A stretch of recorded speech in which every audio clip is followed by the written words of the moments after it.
How are you guys? This is Dr. AMG. I'm here to continue with our normal classes, a continuation of complex numbers. Continuation of complex numbers. That's Mass 101. Mass 101. A continuation of complex numbers. Complex numbers. Now, those of you that attended the previous class, we have said that a complex number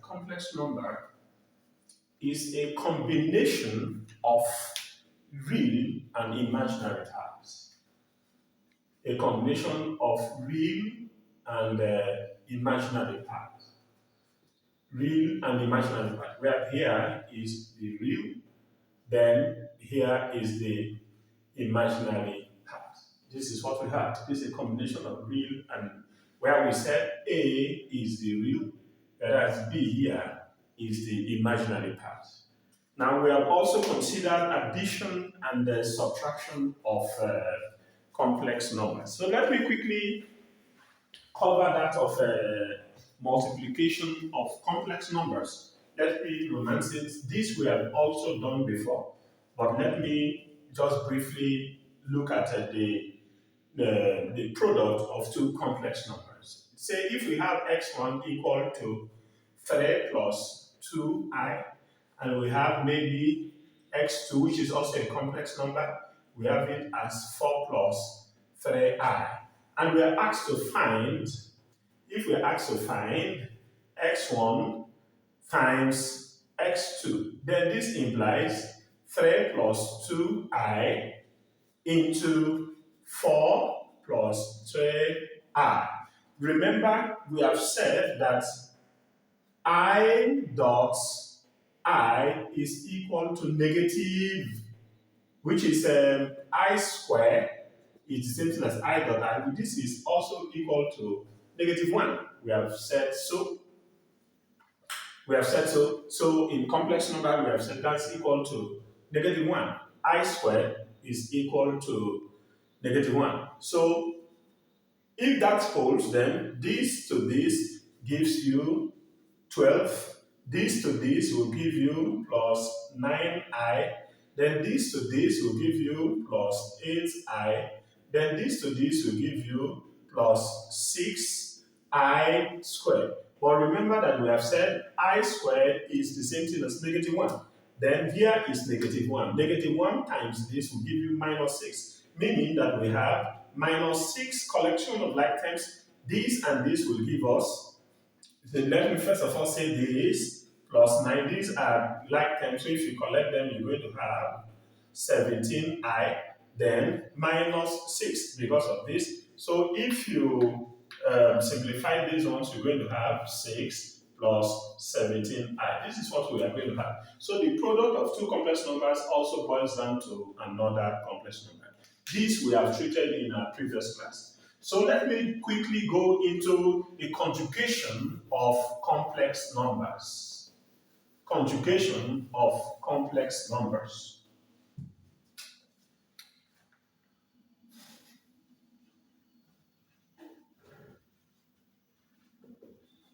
Of complex numbers. Conjugation of complex number. Now let's consider a complex number. Say x is equal to a plus bi. This is a complex number.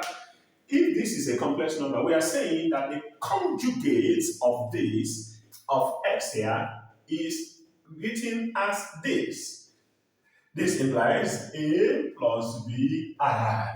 This is how we write the conjugate.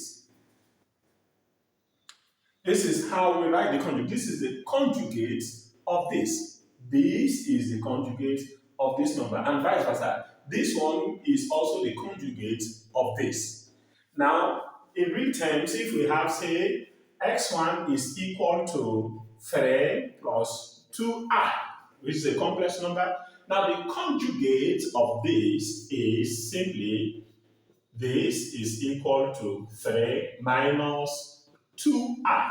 This is the conjugate of this. So, and vice versa, this is also the conjugate of this, and in like manner, this is also the conjugate of this. But let's do something. If let's consider the product of the conjugates of two complex numbers. Let's say this and this. If we take their product, what happens? Look at it. If we consider this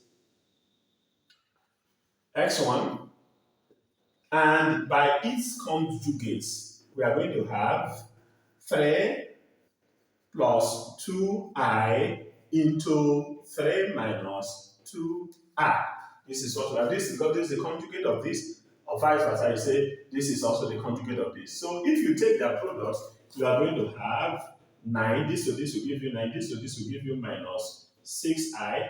This to this will give you plus 6i. Then this to this will give you minus 4. Then this will give you I squared. Now, I squared here is negative 1. This we have also just reviewed. This is also negative 1. So negative 1 times negative 4 will give you positive 4. Meaning we are having 9. This and this is off the job market. This is negative 6i. This is positive 6i. They are off the job market. And here we have plus 4. If we have this, and if you romance this further, you are going to have 13. Now, the point I just want to establish here is that when you take the product of two conjugate complex numbers, the end result is real number. When you take the product of the conjugate of two complex numbers, like this is the conjugate of this, and in like manner, this is also the conjugate of this. When you take their product, the end result is a real number. The end result is real number. You can consider other examples, irrespective of what you consider, provided they are complex numbers, they are conjugate. When you take their product, we are saying that the end result is always a real number. Now, having said that, let's quickly look at division of complex numbers. Division of complex numbers.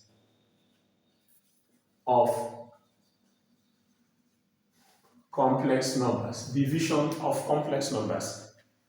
Now, if this you can have as if this is a complex number, then say we have 3 plus 2i, everything over 5. Everything over 5, where this is the numerator, whereas this is the denominator. The denominator here is also a complex number. This type of complex number, we said, we call it, when the imaginary part is 0, we call it purely real complex number. The denominator here is called purely real complex number. Knowing that the real number set is a subset of that of the complex, that of the extended number system. Now, having gotten this we can also simplify as 3 over 5 plus 2i all over 5. Now, presenting this in this manner is ideal mathematically. Now, let's consider another type of complex number. Say x1 is equal to 3 plus 5i, everything over 2 plus 3i. If we have this, you can see that this is also a complex number that is being divided by another complex number. A complex number being divided by another complex number. Now, in this case, what do? This you may choose to leave in this one, but if you leave it away, saying that it's not too ideal as compared to this form that we have it in. Now, when we have something like this, all that we need to do is to try to simplify the denominator such that we can present it in this format.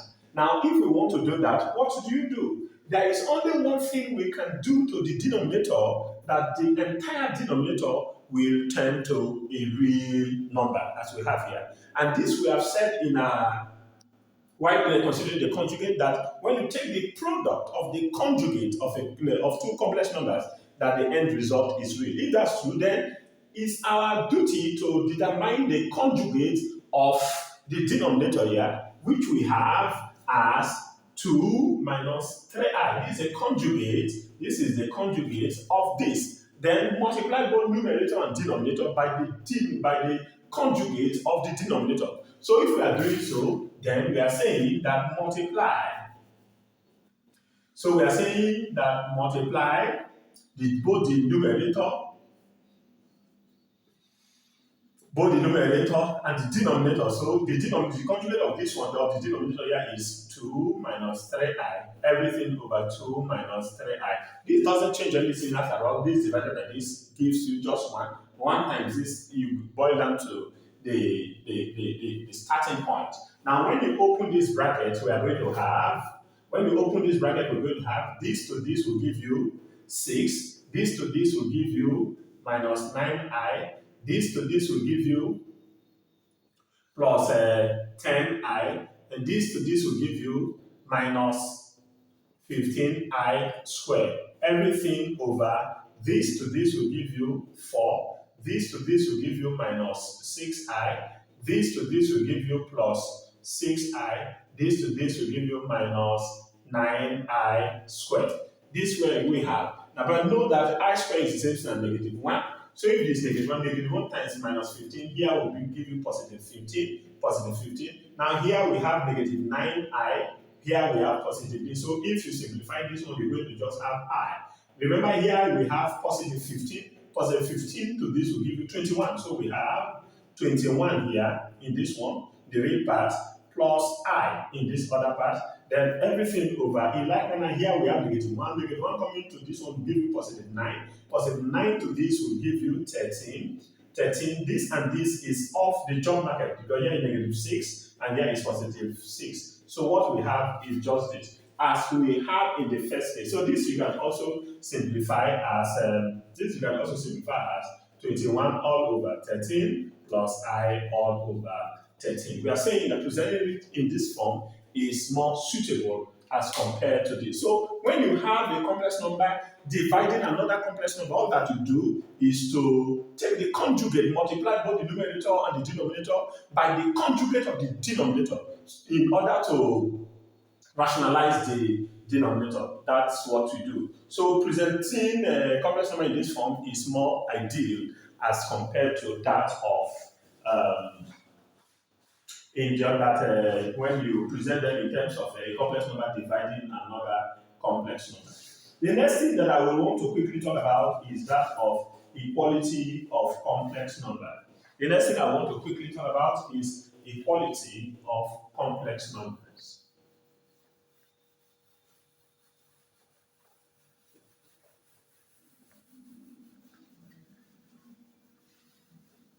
Equality of complex numbers.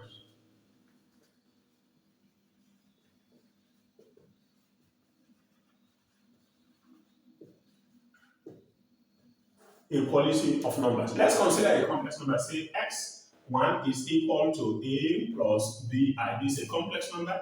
We have another complex number, say x2, which is equal to c plus di. Now these are two complex numbers. We are saying that these two complex numbers are said to be equal if their corresponding parts are also equal. Now remember, this one, this is the real part, whereas this is the imaginary part. This is the real part here also, and this is the imaginary part. Now we are saying that if they are corresponding, the real, if they are equal, and the imaginary parts are also equal. How do we mean? We are saying that x1 will be equal to x2 if and only if A is equal to C and B is also equal to D. If their corresponding parts are equal, then we are saying that the complex numbers are equal. Now let's consider this. If we say x1 here now is equal to 3 plus 2i, and we have x2 is equal to 2, just say 3 minus 2i. If we have this, now are these complex numbers, are they equal? Here, if you compare the real parts are equal, but the imaginary parts, are they equal? They are not equal. Here is positive, here is negative. Are they equal? They are not equal. So these two complex numbers are not equal. Are not equal. Or in like manner, if you say this is maybe 2 plus 3i. Are these ones equal? These ones are not also equal because the imaginary part here in the first one we have 3, whereas this one is 2. In the real part here we have 2, and here we have 3, and here is 2. Whereas in the imaginary part here is 2, and here we have 3. So these complex numbers are not equal because we are saying that they are said to be equal if and only if their corresponding part, if the real part is equal to this other part, the imaginary part of this one is also equal. That's when we say that they are equal. Now, having said that, let's also look at graphical representation of complex numbers. Let's look at graphical representation of complex numbers. Graphical representation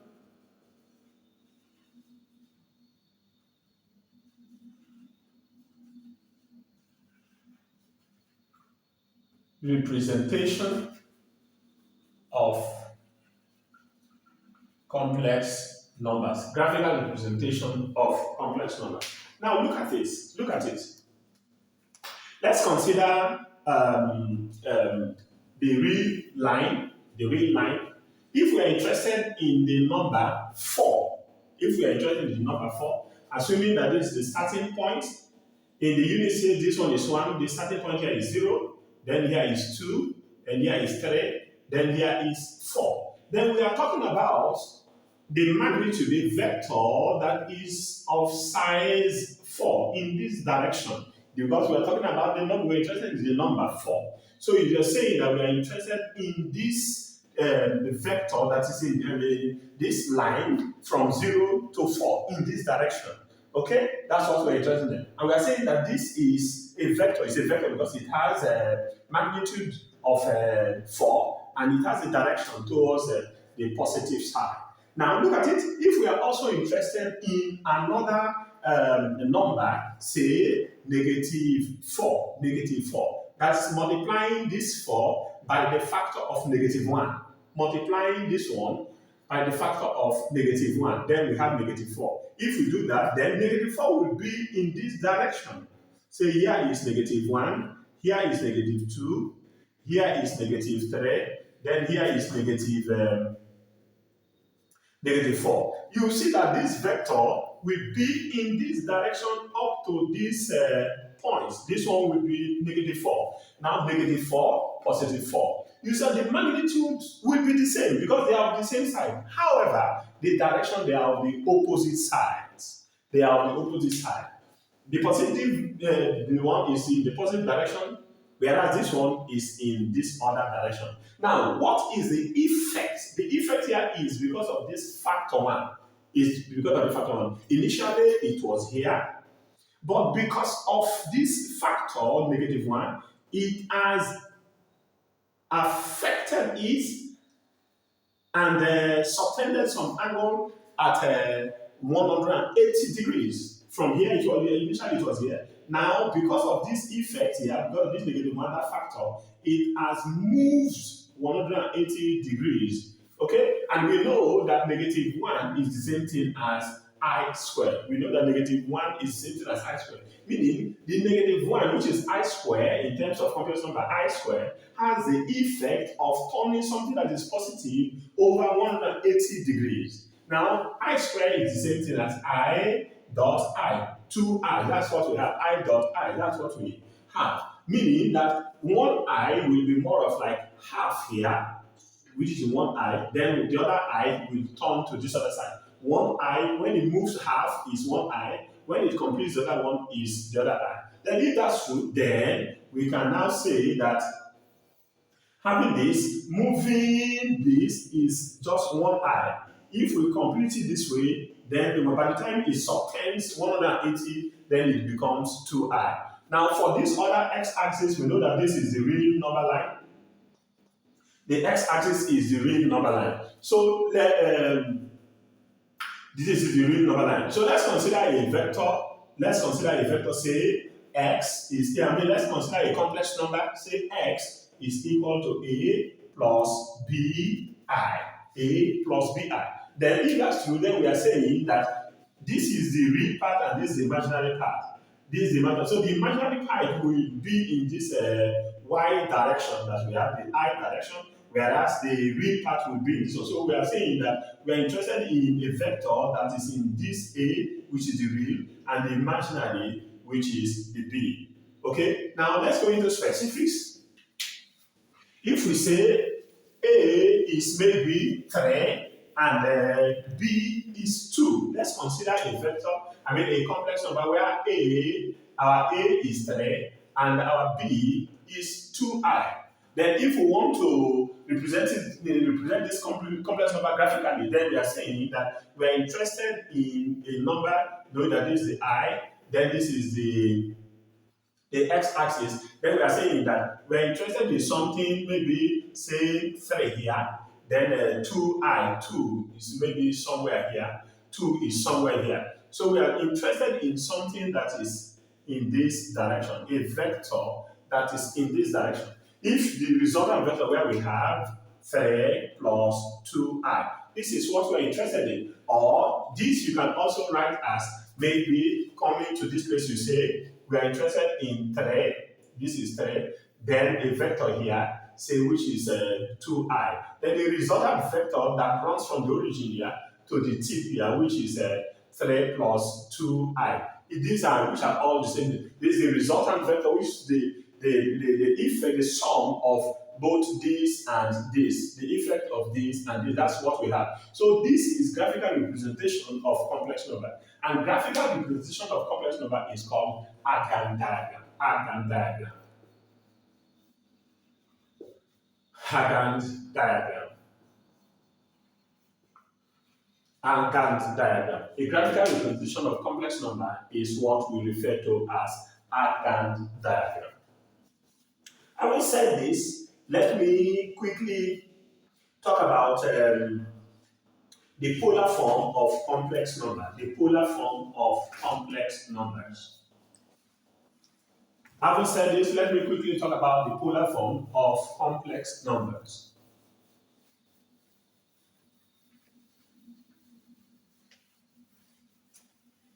The polar form of complex numbers.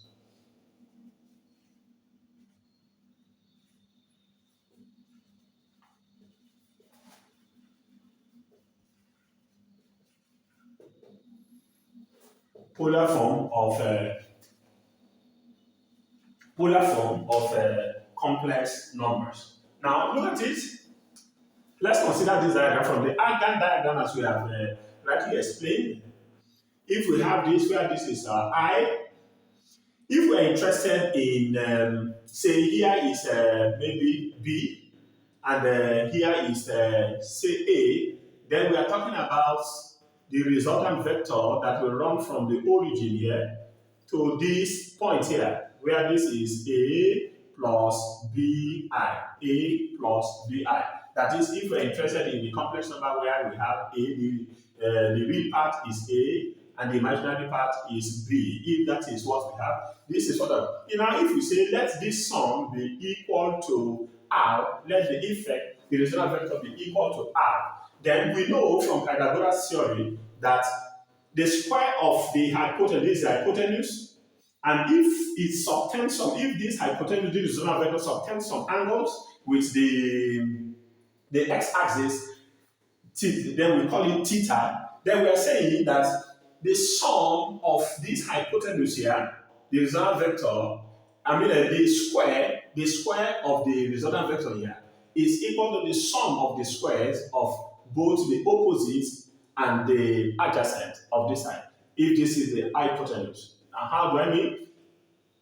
If this is the hypotenuse, we are saying that the square of the hypotenuse is equal to the sum of the squares. Sum of the squares of this one is the B part. So B part, the sum of the squares of this part. That's what we have.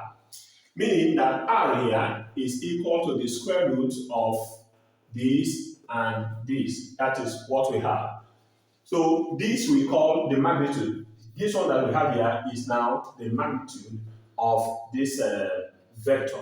Now, as we stated or earlier established in our trick, when we want to determine the sine of this angle, the sine of this angle of theta is opposite over hypotenuse. Those of you that are used to this or SOHCAHTOA, those of you that are used to this or SOHCAHTOA, when you determine, if you are interested in the sine of this angle, then you say opposite over hypotenuse. Where is the opposite? Your opposite here is B, opposite over hypotenuse. Over hypotenuse. That's where we have, this is B, all over R. Your hypotenuse is R. Making B here the subject, we have B will be equal to this, multiplying this, so we have R sine theta. That's what we have. Now, the cos of this angle will be, cos theta will be adjacent over hypotenuse. Whereas the adjacent here is adjacent all over the hypotenuse, where we have A over R. The adjacent here is A, the hypotenuse here is R. And this, making A the subject, we are going to have this multiplying this R cos theta. That's what we have. Now for that of tan, we have the tan of that angle. The tan of that angle, we have opposite over adjacent. Opposite over adjacent. Opposite over adjacent. Where we have opposite is our B and adjacent here is our A. Making theta here the subject. Making theta here the subject, we have tan inverse of B all over A. That's what we have. That's what we have. But remember that we said we're interested in the complex number where we have x is equal to A plus BI. But remember that here we have made that we have gotten value for AB, we have also gotten value for A. Therefore, your complex number that we have x can also be written as for A we have R cos theta plus B we have R sin theta. R sin theta. So this you can also simplify as taking the common term which is R outside plus this theta. But we have I here. Here we have R I sin theta. So here we have I.